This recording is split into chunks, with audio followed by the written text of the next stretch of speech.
what is the lore of Camelot Unchained? What is the backstory? What's really going on here? Well, if you've seen our trailers, you know that something horrible has happened to this world. There's been not a near extinction event, but an extinction level event. How that all came about and where we are today, well, sit back, it's going to be a story. Hundreds of years before this game begins, the veil was pierced. How it was pierced, why it was pierced, this and many other mysteries will be revealed as players explore the depths and explore other areas of this world. It's not obvious, it's not simple. I think it's pretty interesting. But what players do know is this. When the veil was pierced, the veil storm started. See, the problem here is the veil is alive. The veil isn't some, amorphous barrier between dimensions. It's not a brain. It's not, and by brain, B-R-A-N-E.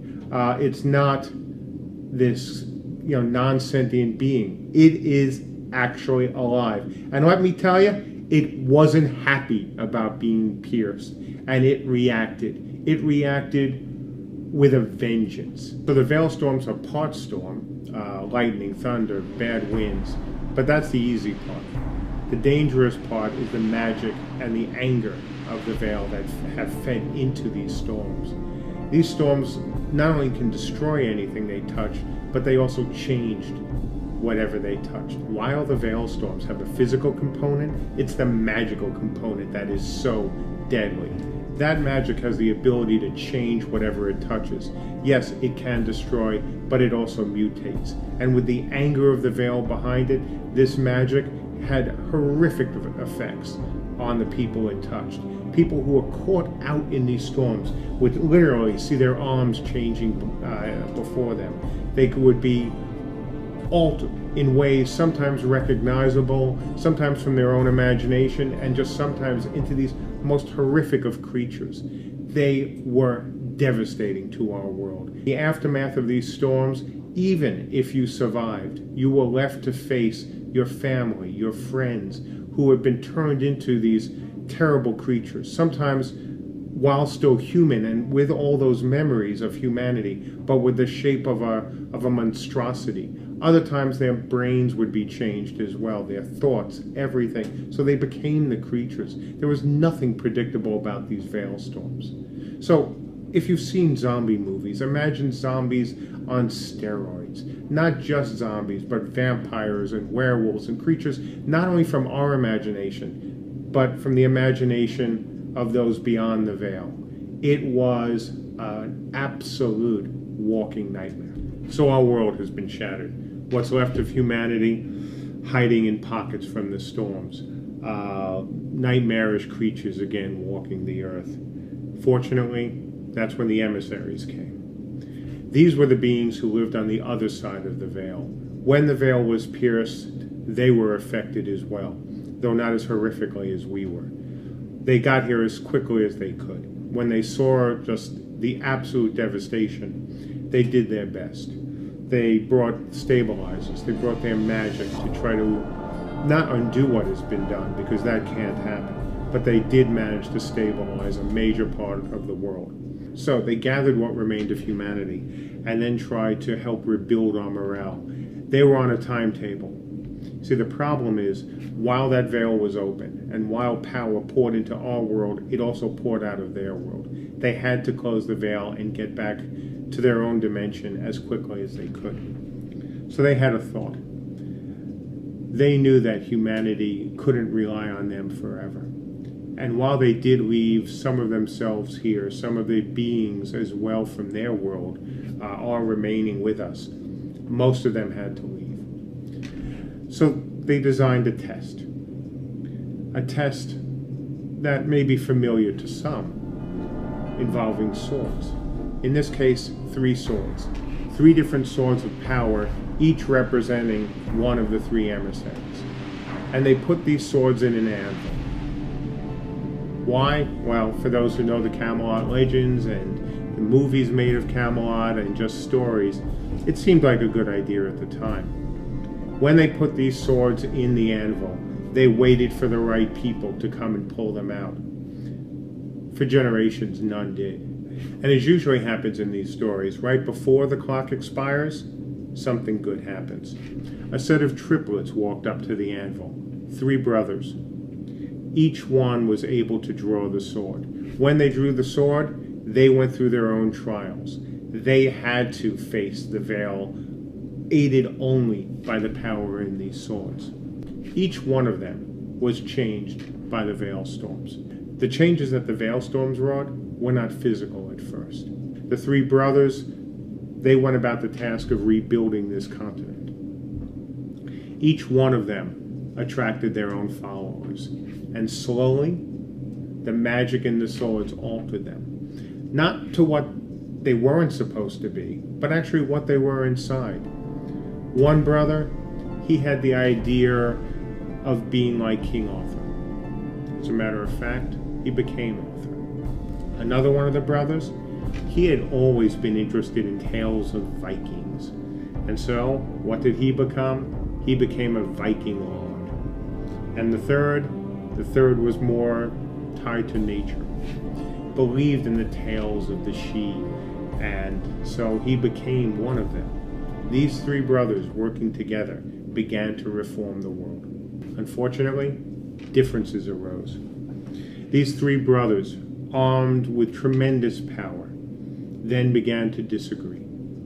Each wanted to save the world. Each had a purpose that was noble and pure, but they were so far apart in how they saw the world. The Vikings, they're all about conquest. They wanted to rush back into the old world, go through the devastation, fight every creature they could fight, and set up new colonies.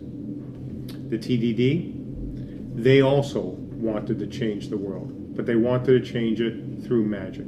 They wanted to go back to not necessarily a more primitive state, but to one that was far closer to that found in nature than found in technology. The Arthurians, well, they wanted a more regimented society, one where technology would indeed play a more important role. And so over the decades, these brothers fought, and they fought, and they fought some more. And one thing that I haven't mentioned yet, none of these brothers can die. And more so, nobody in the world of Camelot Unchained can die. One of the gifts the emissaries left with their magic was essentially immortality. Everyone who comes into this world, who's brought into the world by natural means, or who's even brought by the power of the veil storms, is essentially immortal. You cannot die. Well, you don't want to say you can't, but you really have to make an effort. And so the idea was that if people are immortal, this small population would very quickly grow and grow and grow because there's no death. And eventually the world could be reconquered and repopulated. Unfortunately, that did not work out so well when the brothers were fighting. As the population pressure grew and their fighting became worse, eventually another war broke out. When this war ended, while the world was not anywhere near as devastated as it was because of the storms, the brothers split.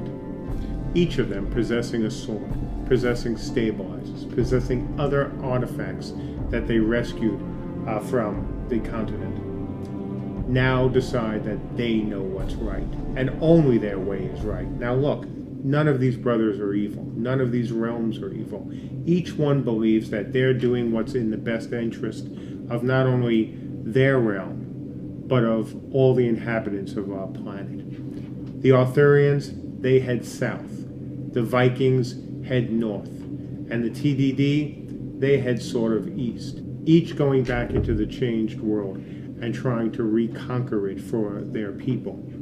The Arthurians, they had the most success in the beginning. Their area was already flanked by some mountains. Using the power of the sword and the artifacts, Arthur raised the mountains to protect his new city, his new Camelot, from the veil storms. The Vikings, they found what was left of the northern lands. Being Vikings, they immediately set out in ships looking for other lands. They didn't have a lot of success. They did encounter some dragons, and as we've talked about early on, Sigurd, who's the leader of the Vikings, actually slayed a dragon. With the spirit of that dragon, he was also able to raise mountains to protect the Viking home. The TDDs, they went off into the land and raised an impenetrable forest of very unique trees. Not mountains in the sense that we know them, but sort of like a tree mountain. And they used that to protect their people. Within their own cities, each of these three realms did prosper. Their populations grew. They rebuilt the spirit of generations lost due to the Veilstorms. Fast forward many decades.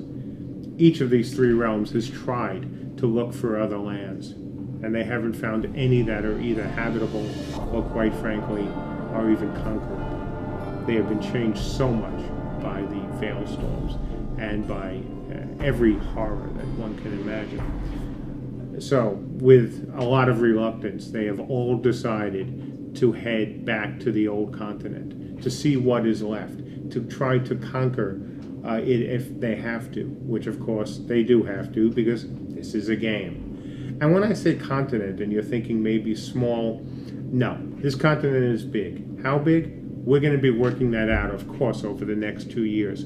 It is not a contiguous continent either. It has been broken up. With the loss of the stabilizers, with the power still of the Veilstorms, this continent is not one single fabulous piece of property. It is a very inhospitable place. There is where our game will really unfold. While each city is safe, this continent is not. Each realm has its own motivations. They have their reasons.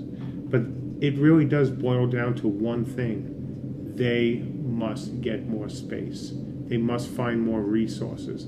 They must help to stabilize this continent. Unfortunately, the differences between these three realms right now are insurmountable. They have to go in here and fight. They have to build their cities. They have to expand. They have to make the story for themselves. Each night, you as players are going to be going out and making this story happen. You will be building your homes, you'll be building your forts, your keeps, and even your towns. You'll be going out night after night seeking to get new resources for your people. You'll be fighting against the enemy realms to take their resources, to take their stabilizers, to help make your realm the one that survives. Again, none of these three realms are evil, but each one believes in its heart that it knows the way and the best way to save the world. Which side will you choose? Which realm will you belong to? That will be up to you. What we can promise you here, we will put the tools in your hands. We will give you the ability to make this world your own. How much fun it is, that is going to be up to you. And I hope you'll all join us on this journey. It's going to be a very, very interesting one.